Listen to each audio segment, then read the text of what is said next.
Salut les parents pas parfaits, bienvenue dans un nouvel épisode de Parents sans filtre. Aujourd'hui, on met le doigt sur un sujet qui nous met mal à l'aise, le cri.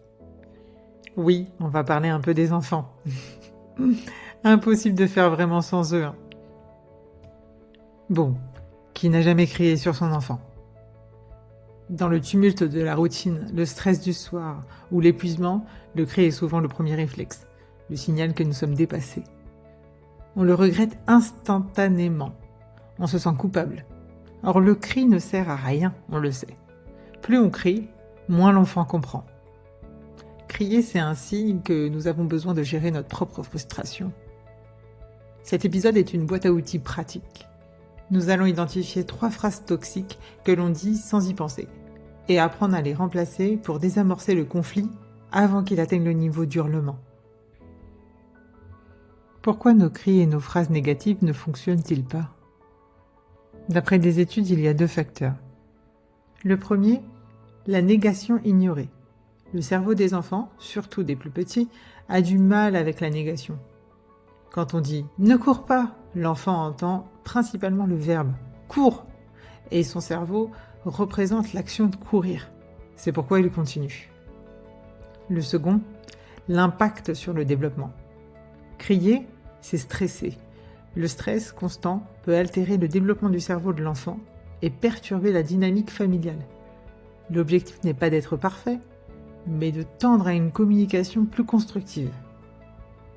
Passons maintenant à la première phrase à bannir, celle qui généralise un comportement en un trait de personnalité.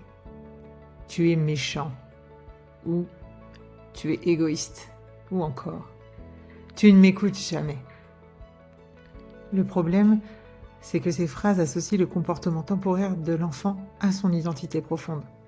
Si l'enfant entend qu'il est égoïste régulièrement, il finira par se conformer à cette étiquette pour être accepté.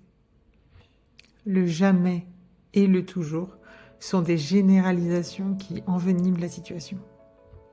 Du coup, je vous propose une alternative. Remplacez le « tu es » par « je » qui exprime votre propre émotion face à cet acte et par une description du fait.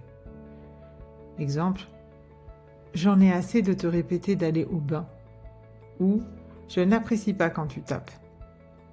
Cela critique l'acte, mais pas la personne. La deuxième phrase à remplacer est celle qui commence par le ne. Ne cours pas dans la maison, n'aie pas peur. Comme nous l'avons dit, le cerveau de l'enfant ne capte pas la négation. En plus, dire « n'aie pas peur » ou « arrête de pleurer » renie et invalide l'émotion que ressent l'enfant en l'empêchant d'apprendre à la réguler. Du coup, je vous propose de formuler votre attente en positif, en lui disant ce qu'il doit faire. Exemple, « marche à côté de moi s'il te plaît », au lieu de dire « ne cours pas ». Et face à l'émotion, validez-la. « Je vois que tu es triste. Tu as besoin d'un câlin ?» au lieu de dire « ne pleure pas ». Cela lui donne une instruction claire et lui apporte du réconfort. La troisième phrase est la plus dangereuse pour le lien parent-enfant. Si tu ne ranges pas, on ne va pas au parc. Ou pire, si tu n'es pas sage, je ne viendrai pas te faire un bisou.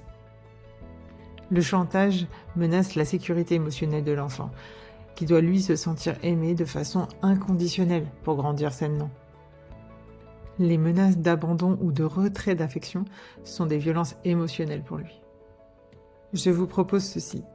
Utilisez la formulation « quand, tac tac, alors, tac tac », qui établit un lien de cause à effet logique et responsabilisant.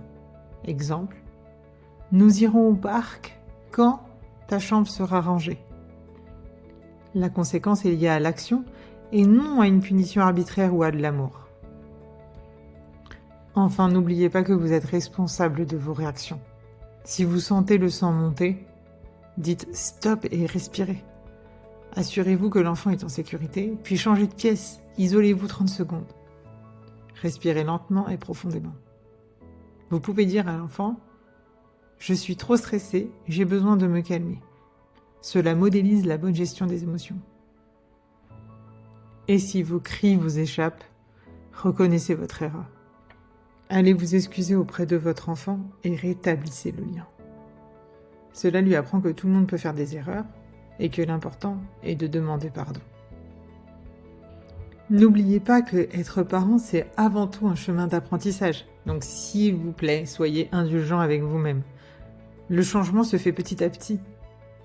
Chaque phrase positive que vous choisissez est un pas de plus vers la sérénité. Ici, votre objectif n'est pas de plus jamais crier, mais de choisir de plus en plus souvent de ne pas le faire. Merci d'avoir suivi cet épisode. D'ici la semaine prochaine, choisissez une phrase toxique et entraînez-vous à la remplacer. À très vite, n'oubliez pas de respirer. Ciao les parents pas parfaits.